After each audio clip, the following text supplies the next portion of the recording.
Hello दोस्तों, आप सभी का मेरे चैनल पे स्वागत है। और आज अपन डिस्कस करेंगे आपके एग्ज़ाम से रिलेटेड। आपके एग्ज़ाम्स कैसे होंगे, कितने एग्ज़ाम होंगे, कितने मार्क्स के होंगे, प्रैक्टिकल कैसे होंगे, एक्सटर्नल इंटरनल, उन सब के बारे में आपको बता देता हूँ। चलो तो अपनी वीडियो को अपन स्टार्ट करते हैं और लास्ट के अंदर अपन डिस्कस कर लेंगे आपके कमेंट्स। सबसे पहले अपन डिस्कस कर लेते हैं आप सभी के सब्जेक्ट्स के बारे में। सब्जेक्ट्स सबसे पहले डिस्कस करते हैं अपन CSC AIML और IT एंड AIDS के। इन सभी के सब्जेक्ट्स फर्स्ट सेमेस्टर में क्या क्या रहने वाले हैं, चलो डिस्कस करते हैं। सबसे पहले maths 1, chemistry, PPS and EVS, ideal lab and EGD के अंदर आपको ग्राफिक ड्राइंग वगैरह थोड़ी बनवानी होंगी, उसका वो क्रेडिट है उसका भी। और EVS नॉन क्रेडिट है। PPS के अंदर C लैंग्वेज कराई जाएगी और इसकी लैब भी लगेगी, केमिस्ट्री की लैब लगेगी और एक्सटर्नल इंटरनल दोनों प्रैक्टिकल्स होंगे। और मैथ्स और EVS का भी आपको असाइनमेंट बनाना पड़ेगा, सभी टीचर्स आपको असाइनमेंट भी देंगे। और आइडियल लैब है वो नॉन क्रेडिट है, उसको ओनली अटेंडेंस लगानी होती है, उसका वाइवा होगा तो वरना कोई। अब अपन बात कर लेते हैं electrical, ECE, ENC, civil, mechanical, food, manufacturing, printing, इन सभी के सब्जेक्ट्स के बारे में। आपको इस सेमेस्टर में 6 सब्जेक्ट पढ़ने पड़ेंगे। सब्जेक्ट्स हैं आपके IC, workshop, English, maths 2, BEE and physics. ये आपके सब्जेक्ट्स रहेंगे 6। और अब इसके बारे में डिस्कस कर लेते हैं, कौन सा क्रेडिट है, कौन सा नॉन क्रेडिट और किसकी लैब लगेंगी। IC आपका नॉन क्रेडिट सब्जेक्ट है, इसके मार्क्स कोई काउंट नहीं होंगे, ओनली पास होना होगा, असाइनमेंट इसमें भी आपको बनाना होगा। और बात करते हैं इंग्लिश की, आपकी इसकी वीक में 1 लैब लगा करेगी और वीक में 1-2 क्लासेज होंगी। और टाइम टेबल में आप देख सकते हो, इसका भी एक्सटर्नल वाइवा लेते हैं और आपको असाइनमेंट बनाना पड़ेगा इंग्लिश का। और मैथ्स 2 में आपको असाइनमेंट दे देंगे टीचर, 1-2 यूनिट का, 1 यूनिट में आपको कोई असाइनमेंट बनाना पड़ जाएगा। एक्सटर्नल इसमें कोई कुछ नहीं होता, मैथ्स के अंदर प्रैक्टिकल सब्जेक्ट्स में होता है। वर्कशॉप के अंदर एक्सटर्नल आपका वाइवा लेंगे और वर्कशॉप की आपकी वीक में 1 ही क्लास होगी और 1 ही लैब लगेगी, ठीक है। और तो अपन मैथ्स तो है ही सबके लिए कॉमन। इंग्लिश हो गया, अब बचता है अपना सब्जेक्ट फिज़िक्स और BEE। फिज़िक्स तो आपकी 1 हफ्ते में लैब लगेगी और क्लासेस आपके टाइम टेबल के अकॉर्डिंग। एक्सटर्नल इसका वाइवा भी लेंगे और प्रैक्टिकल भी कराएंगे और सेम BEE का है।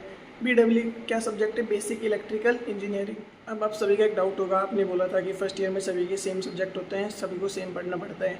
सेकेंड सेमेस्टर के अंदर जो इलेक्ट्रिकल वाले बच्चों के सब्जेक्ट हैं, मैकेनिकल सिविल वालों के, वो CSC वाले बच्चे पढ़ेंगे और जो CSC वाले सब्जेक्ट्स हैं वो अपने इलेक्ट्रिकल वाले बच्चे पढ़ेंगे। सेकंड सेमेस्टर में कोर्स चेंज हो जाएगा और थर्ड सेमेस्टर से आप अपने अपने डिपार्टमेंट की ही कोर्सेज़ के बारे में पढ़ाई करो। आप सभी सोच रहे होंगे कि हम इतने सारे बच्चे हैं एक साथ, हमारी सबकी लैब कैसे लगेगी।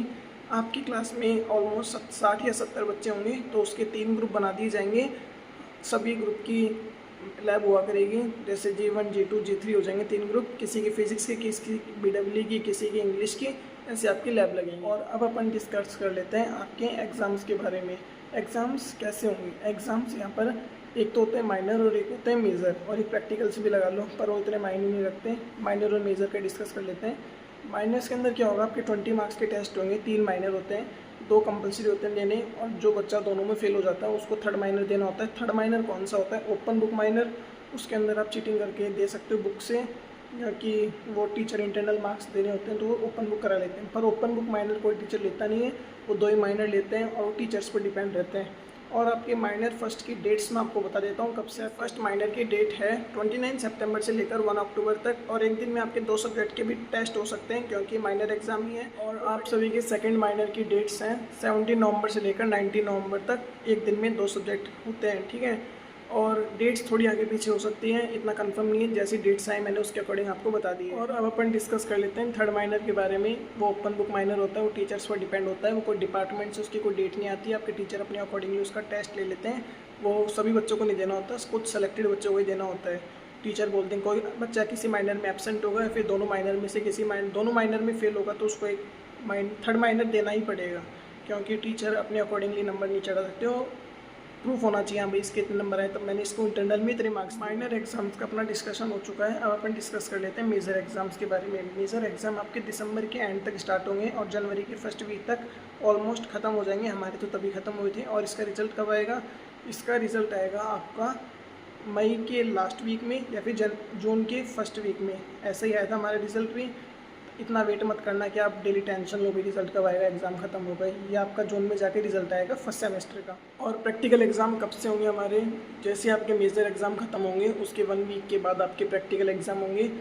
और फिर आपका अगला सेमेस्टर स्टार्ट हो जाएगा। कोई इसमें लंबी छुट्टी नहीं मिलने वाली है। सेकंड सेमेस्टर के प्रैक्टिकल एग्ज़ाम के बाद आपको 1.5 महीने की छुट्टी मिलती है।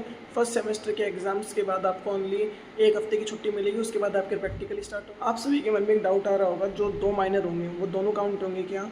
वो टीचर पर डिपेंड होता है। कुछ टीचर तो एक बेस्ट ले लेते हैं, दोनों में से कोई भी बेस्ट, और कुछ टीचर एवरेज निकाल लेते हैं। वो आप अपने टीचर से क्लियर कर लेना। आप सभी को डाउट हो कि भाई कैसे पढ़ना है, कहाँ से पढ़ना है, रिसोर्सेज कहाँ से मिलेंगे, यूट्यूब चैनल बता दो कोई, मैं उसके ऊपर भी वीडियो बना दूंगा अलग से। आप मुझे कमेंट कर देना बनवानी हो तो। और आप सभी के डाउट्स हो तो आप कमेंट सेक्शन में पूछ सकते हो, मैं बता दूंगा। और एक डाउट उसका मैं रिप्लाई नहीं कर रहा हूँ काफ़ी टाइम से, फ़ीस रिफ़ंड के बारे में। मैं उसको डिपार्टमेंट में क्लियर कर आप सभी से कल डिस्कस करूँगा। फ़ीस रिफ़ंड का क्या प्रोसेस रहता है, बस कल तक वीडियो आ जाएगी शाम तक। इस चीज़ को मैं कल क्लियर कर दूँगा। और कुछ डाउट रह गए थे अपने थोड़े पीजी से रिलेटेड। श्री श्याम पीजी, मैंने उसका कॉन्टैक्ट नंबर आप सभी को शेयर कर दिया है, धर्मशाला के सामने ही है बिल्कुल। तो आप उधर से एक बार बात कर सकते हो। उधर 5,500 एक सिंगल बच्चे का किराया है, और एक रूम में 2 बंदे रहेंगे। आपको कूलर भी मिलेगा और लंच डिनर ब्रेकफास्ट तीनों चीज़ें मिलेगी। तो ज़्यादा महंगा नहीं है वो। और हॉस्टल के अंदर आपको एक डाइट 45 रुपीज़ की रहेगी, और ब्रेकफास्ट का भी चार्ज अलग से रहेगा और डिनर का भी। तो अप्रॉक्स लगाएं तो आप सभी का खर्चा ऑलमोस्ट सेम ही बैठेगा। बट दिक्कत एक जगह आएगी, आने जाने का टाइम, व्हीकल होना चाहिए आपके पास।